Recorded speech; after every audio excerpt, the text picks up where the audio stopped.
Bienvenidos a este programa especial universitario.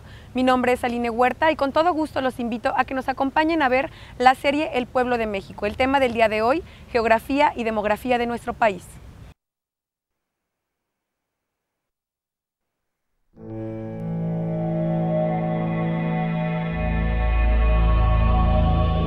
Antonio García Cubas, el gran geógrafo mexicano, quien fuera responsable de la realización de las primeras cartas geográficas del México del siglo XIX, relató la increíble escena. Cuando le mostró al general Santana el mapa que había hecho de México, descubrió el rostro asombrado del general. Santana vio por primera vez en el mapa la porción del país perdida ante los Estados Unidos y de cuya dimensión hasta ese momento no tenía la menor idea.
Desde siempre, el conocimiento de la geografía ha sido y es la llave hacia la riqueza, el control y el poder, lo que hoy conocemos como geopolítica.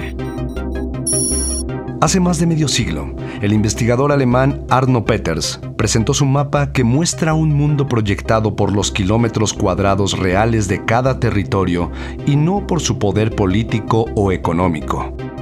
El resultado es sorprendente. El mapa mundi que aprendimos en la escuela otorga 2/3 al norte y 1/3 al sur.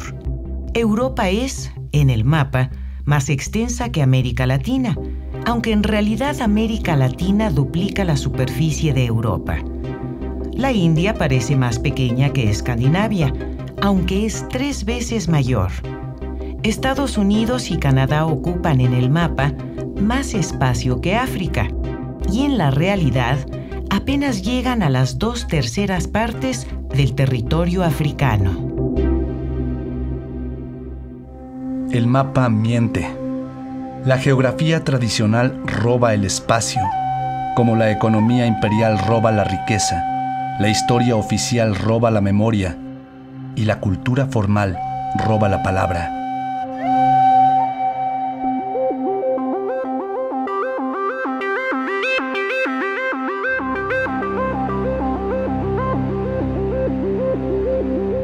La geografía física que se hace en México ha generado el conocimiento indispensable para este país y lo ha puesto al alcance de todos.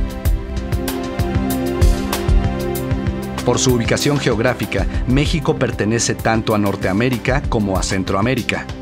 Su territorio de casi 2 millones de kilómetros cuadrados es atravesado por el Trópico de Cáncer, de modo que aproximadamente la mitad sur se encuentra dentro de la franja intertropical y la mitad norte es extratropical. El Océano Pacífico baña sus costas occidentales y el Golfo de México y el Caribe sus costas orientales, para un total cercano a los 10.000 kilómetros de línea de costa.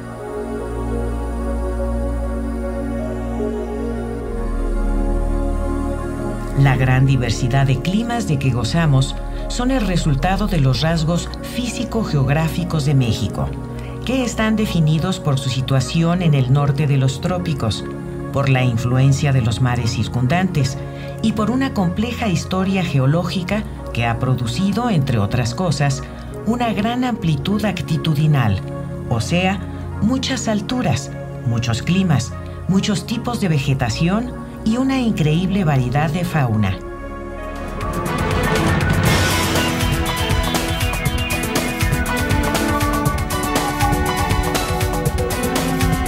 El resultado es un territorio con una enorme variedad de paisajes, desde los desiertos más áridos de Norteamérica en Sonora, hasta las tierras cálidas y siempre húmedas del sureste, pasando por los paisajes templados de los altiplanos centrales y de las sierras que se extienden a lo largo de todo el país.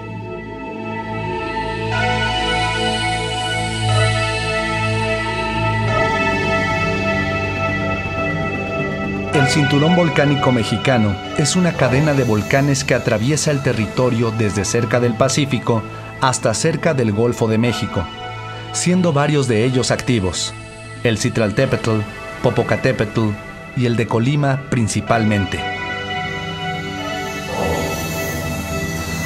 En México están representados prácticamente todos los grandes biomas del planeta, incluyendo las selvas tropicales húmedas, las selvas secas, los manglares, los bosques de coníferas, los matorrales de climas áridos y semiáridos y los pastizales alpinos, entre muchos otros. Aloja aproximadamente al 10% de las especies de plantas del planeta. Es de hecho uno de los países megadiversos del mundo, junto con Brasil, Colombia e Indonesia, al alojar alrededor del 12% de la biodiversidad terrestre del planeta.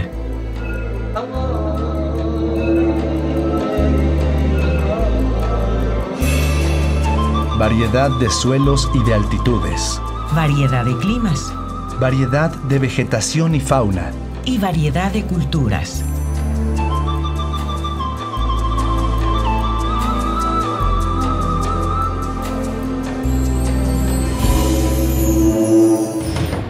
México es muchos Méxicos, muchos tipos de gente, muchas realidades. Este es el enigma que debe vencer aquel que pretenda comprender nuestro país.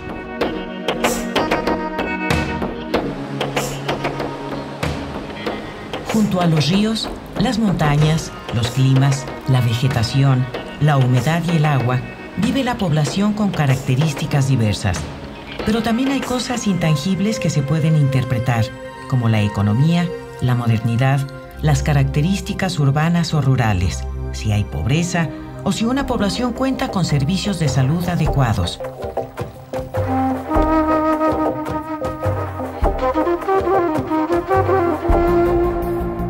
México es hoy por hoy un país urbano.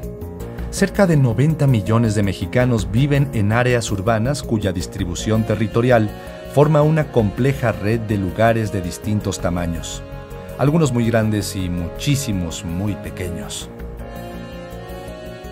En el año 2000 había 55 zonas metropolitanas donde vivía más de la mitad de la población total. 9 de esas grandes zonas metropolitanas tenían más de 1 millón de habitantes: el Valle de México, Guadalajara, Monterrey, Puebla, Tlaxcala, Tijuana, León, Juárez y La Laguna. En ellas vivía más de 1/3 parte de los mexicanos. Además, había 14 zonas metropolitanas que tenían entre 500,000 y 1 millón de habitantes: San Luis Potosí, Mérida, Acapulco, Querétaro, Tampico, Cuernavaca, Aguascalientes, Chihuahua, Morelia, Veracruz, Saltillo, Villahermosa, Reynosa, Río Bravo y Jalapa. Casi 1 de cada 10 mexicanos vive en las de menor tamaño.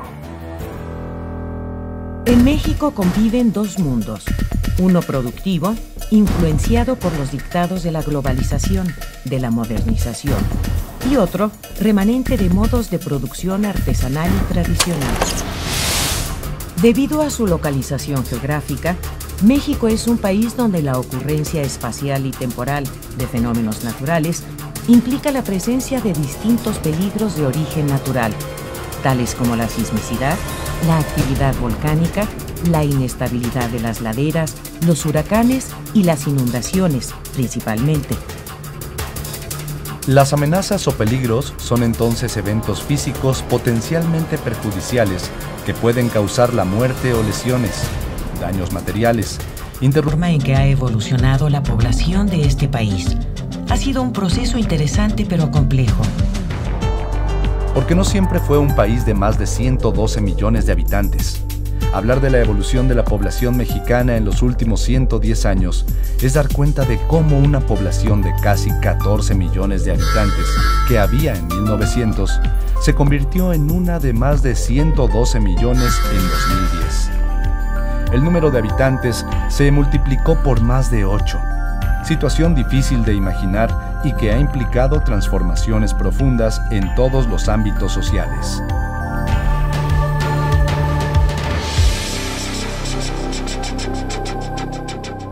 ¿Cómo creció a este ritmo la población mexicana durante el siglo XX? Desde el punto de vista demográfico, este crecimiento puede explicarse a partir de los procesos de fecundidad, mortalidad y migración. El crecimiento de la población ha sido sostenido, pero se interrumpió una única vez con la Revolución Mexicana, que duró de 1910 a 1920 y que tuvo diversas consecuencias inmediatas debido a su fuerza y violencia. Durante los años de la Revolución, la gente vivió en condiciones atroces. Para quienes no participaban directamente, las calamidades también se sucedían. Las batallas que se libraban en el Bajío impedían la siembra en esa zona, que era el granero del centro del país. Los ferrocarriles fueron casi destruidos. El comercio languidecía y la costumbre de las distintas facciones de imprimir billetes llevó a la hiperinflación. Los ricos se arruinaban, pero los pobres no tenían para comer. A partir de 1915, la escasez de alimentos se extendió a todo el país. Había quienes caían muertos de hambre en la propia Ciudad de México. No es difícil imaginar que en esas condiciones las medidas de salubridad pública e higiene se relajaron y pronto se expandieron las epidemias. Los brotes de viruela no pudieron ser contenidos, junto con el tifo, la fiebre amarilla y, por si fuera poco, la influenza española, que entró a México en 1918, causando cerca de 300,000 muertes. Las muertes causadas por las epidemias y las luchas armadas, en que perecían mujeres y niños enrolados a partir de los 10 años, ascendieron probablemente a 1.400.000, 61% del total de pérdidas. De estas muertes, se calcula que poco más de 500,000 fueron mujeres y cerca de 900,000 hombres. La emigración a Estados Unidos, que empezaba a acelerarse a finales del siglo XIX, es responsable de la pérdida de unos 400,000 habitantes. Y finalmente, se puede aceptar que la desnatalidad, los nacimientos que no tuvieron lugar por la muerte de uno de los cónyuges, la separación de las parejas, las uniones postergadas, etc., ascendieron a más de 500,000. En total, el costo humano de la revolución pudo haber sido de 2.300.000 personas. Una catástrofe demográfica solo equiparable a la que experimentó la población indígena entre 1492 y 1629. Diezmada por las enfermedades infecciosas hasta entonces inexistentes en América, las muertes causadas por la violencia de la conquista, así como las condiciones de explotación de los indígenas.